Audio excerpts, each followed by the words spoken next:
Good morning. Good morning. Good morning. Good morning. Good morning. Let me make sure that I'm in a better location where you can hear me.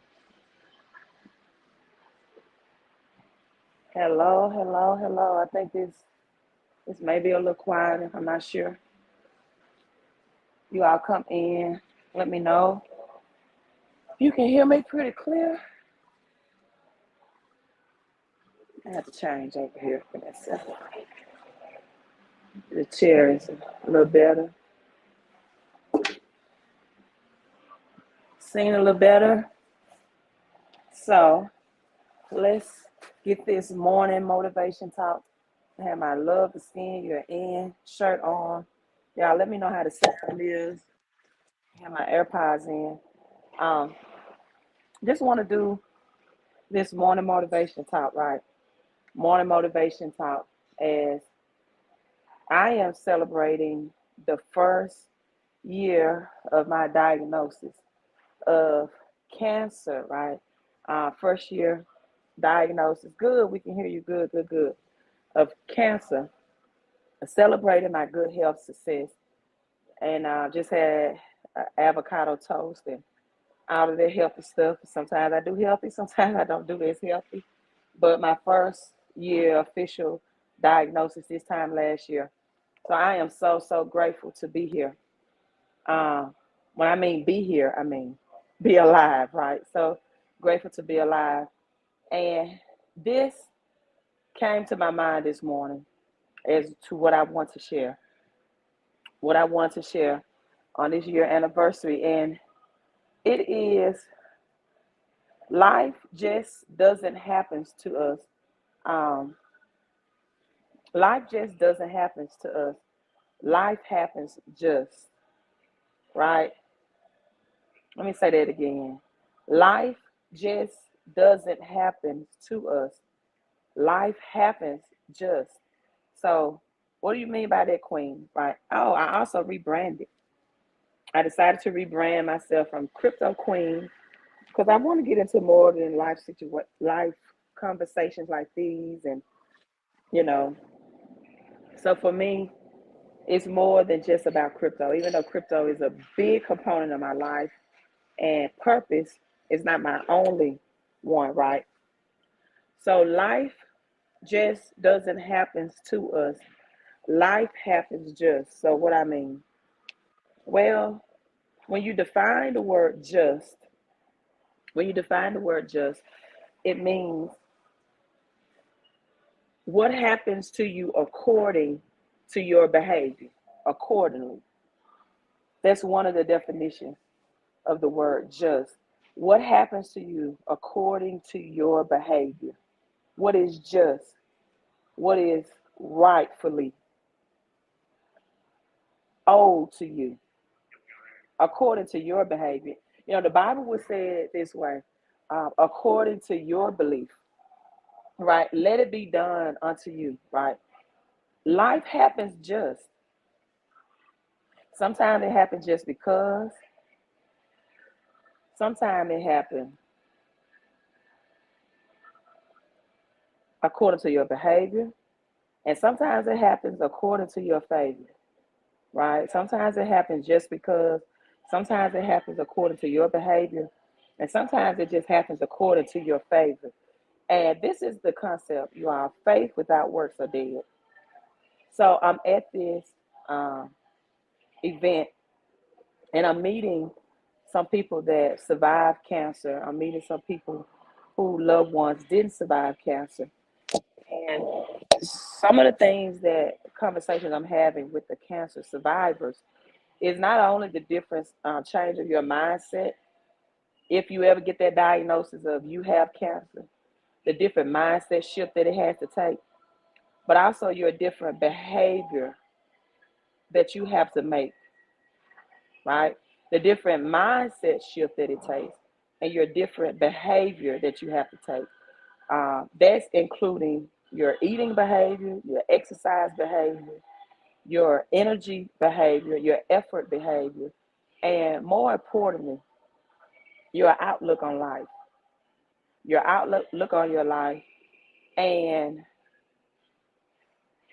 believing, no matter what the outcome is going to be, but believing that whatever your outcome is, right, it's going to be a just outcome according to your behavior. And the same thing I tell people about their finances, the same thing I tell people about life. Life just doesn't happen to you. It happens to you just. Like, you're just not going to wake up overnight and become rich. You're going to have to do some planning and some learning and probably some change of behaviors, change of your mindset, right? Um, you're just not going to wake up one day and be ultra rich. It's not going to happen like that. In fact, I am in Omaha, Nebraska. And this is the conversation that we were having. Omaha, Nebraska, where Warren Buffett, the greatest investor of all time, when he started Berkshire Hathaway, he went around in Omaha, and it's a lot of money here. It's a lot of money here, right? It's a lot of money here. And he asked people to purchase at minimum $100 of his Berkshire Hathaway shares. So that's $10 for 10 shares, right? Somebody put 10 in the comment, whether you are watching this live or on the replay. Put 10 in the comment. So $10 for each share, a minimum of $100. And now those shares are worth $500,000 per share today.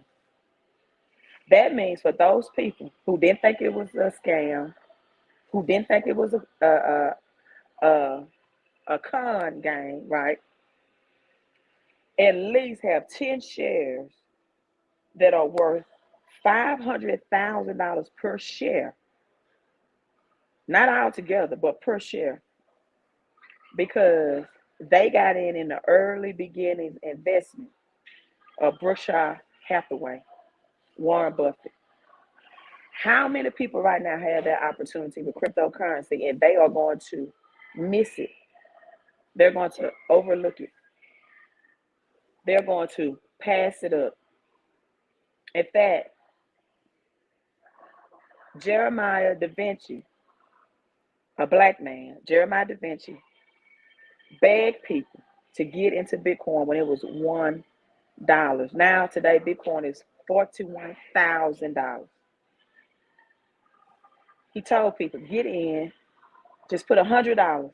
It's $1 a Bitcoin right now. Just put $100. A lot of people say, no, that's a scam. You know, that's not legit. We'll never have digital money. People, I'm at, right where I'm at now, they don't even accept cash. Like, it's either credit card or cell phone transaction. There's no physical ID. Your ID is kept on your phone to give you access in and out of buildings. Everything is done technology. We're in the fourth industrial revolution. And so health is wealth. But as a result, as Michael Jordan would say, as I'm watching sports in the background as well, right? Watching sports in the background. And as Michael Jordan would say, you miss all of the shots that you don't take.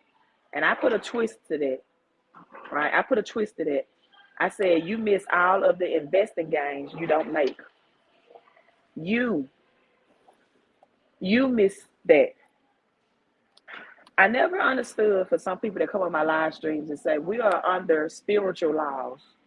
We're under God's laws, right?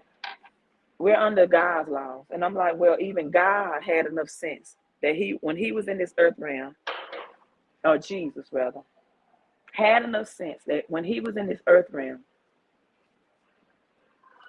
he had Matthew the tax collector on his board. He had 12 men on his board of disciples to change the world. He had an accountant, which was Judas, and he had Matthew the tax collector. And not only did he have Matthew the tax collector, but he ate, he socialized, he kicked it with Matthew and his friends, who the Pharisees, the religious people, called sinners. Because just like a lot of poor working class people and middle class people, they feel like that people that collect taxes are evil. See, if you're in this earth realm, you better be surrounded by some people that know accounting and tax laws. You better be surrounded by some people that know the future of money. You better be surrounded by people who know where this world economic system is headed. Because as my grandmother used to say, birds of a feather flock together. What she mean by that? The type of people you hang around eventually are going to conform and transform your thinking. You're going to spend like they do. You're going to spend your money like they spend their money. You're going to invest or not invest like they do. You are going to choose to go to a concert over a conference. You know, sometimes people will actually ask me the question, Queen, how much do I have to pay for that information? How much do I have to pay for that information or that knowledge or to know how to do this or do that? Information is an investment that gives you infinite returns. Let me tell you this story real quick, and I'm about to go somewhere, so hopefully I have time to tell you the story before my ride comes, my transportation arrives. There was this dentist, right? He was a dentist, practice dentist, and denticing, it is not a word, but he was a dentist, right, in the dental space. And he went to a conference. And in this conference, one piece of information, he learned how to adjust people's lower jawbones, right? Their lower jawbones to cosmetically help them to look more beautiful or appeasing or pleasing, right? This dentist went to this conference, learned how to adjust your bottom jawbone, and he became a self-made millionaire because it was no one in his dental field that knew how to do that. But because he chose to go to a conference and invest in information and education, and then he went further to implementation, he became a self-made millionaire. Do you know how many people would choose to go to a Beyonce concert or a rap concert or a Jay-Z concert or a Cat Williams show? People that are already multimillionaires, right? Or billionaires, before they choose to go to a conference or to invest in a product or to invest in the knowledge of cryptocurrency that can, a one-time investment that can bring them infinite return, or to invest in some type of conference that will shift their mindset so they could be a better person, health-wise and wealth-wise and spiritual-wise. How many people will invest in entertainment versus education? So people, whatever you're going through in life, it's all about shifting your mindset, changing your habits. When I got diagnosed with cancer, you know, cancer made me stronger. Cancer made me more health conscious. Cancer made me get up and go to the gym more. Cancer made me eat an avocado toast this morning. Cancer made me to cut down on drinking so many alcohol, right? Now I just do agave, tequila, agave. Don't do that other sugary stuff, you know. Cancer made me, I already didn't do salt and table sugar. Cancer made me realize how precious my life was. Cancer made me not afraid to take days and vacations and meet people and go out and network and do more. Cancer made me dream bigger. Cancer made me think if I had 6 months to live, what would I want to do with my life? See, don't sweat the small stuff in life because, in fact, all of it is small stuff. All of it is small stuff. If you were given 1 week to live, you wouldn't care about what your bank account balance was. You wouldn't care about if your significant others was having an affair or cheating on you. No, no, no, no, no. You'll do some things that you want to do. You'll go some places maybe that you have put off from going. You might have some regrets, right? You might have some regrets of things that you didn't do that you should have done. Don't have those regrets. So I'm going to start working on my third book. Third book.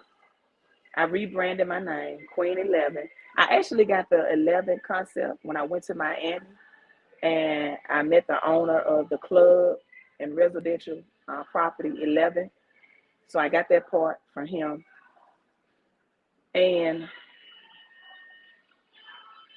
launching new business, helping people learn about crypto, traveling the world more, not sweating the small stuff, getting healthier day by day, continuously to focus on my health more, but helping more people that want to be helped. I've heard that when the student is ready, the teacher will appear. So that means you're watching this live stream. Thinking more futuristic about my finances and how I can not only just pass on generational wealth to my daughter, but to other children as well. I love teaching you, expanding my vision, hang around people that doesn't necessarily look like me, talk like me, or act like me. And maybe they do, maybe they don't. Some of them do, some of them don't. I'm fine with that. Getting other people's perspective, being open-minded to opportunities. And I'm gonna leave you out with this as well. I was watching something on Bruce Lee, right? Bruce Lee.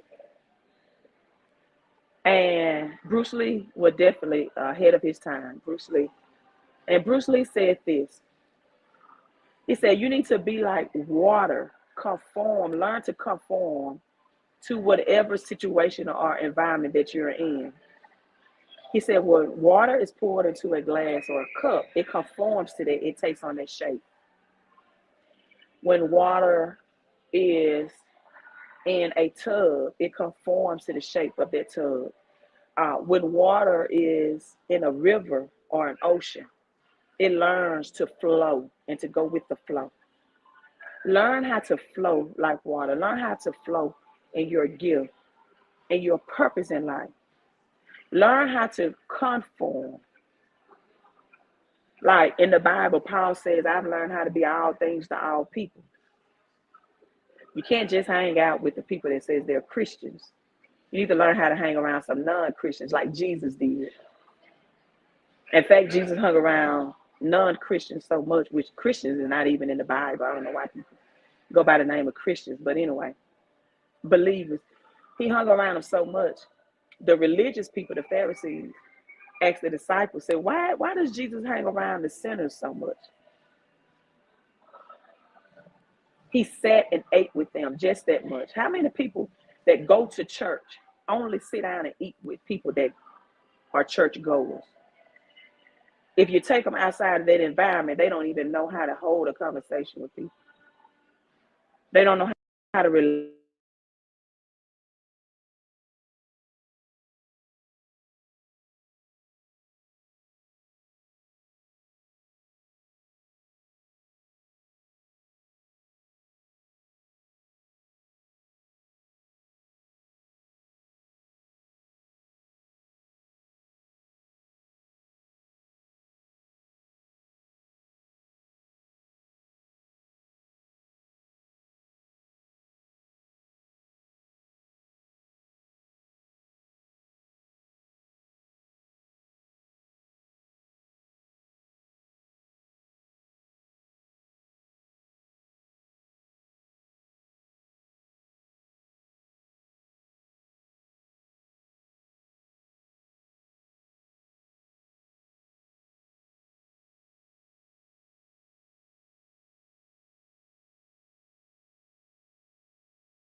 Okay, I hope you can hear me. Because I don't want to end this live stream. My ride is here, my transportation is here. I just want you all to hear this part though. Somebody said Jesus died with them. That is unbiblical and not true. I'm not even gonna end my live stream with that. Jesus did not die for sinners. Well, he died with two on the cross with him. So they said. But they said he died for sinners too. So, but yeah, he didn't die with the ones he was eating with though. He didn't even know those sinners. So, all right, you all, I'm logging off. I gotta go. Have a good remainder of your day. Queen out.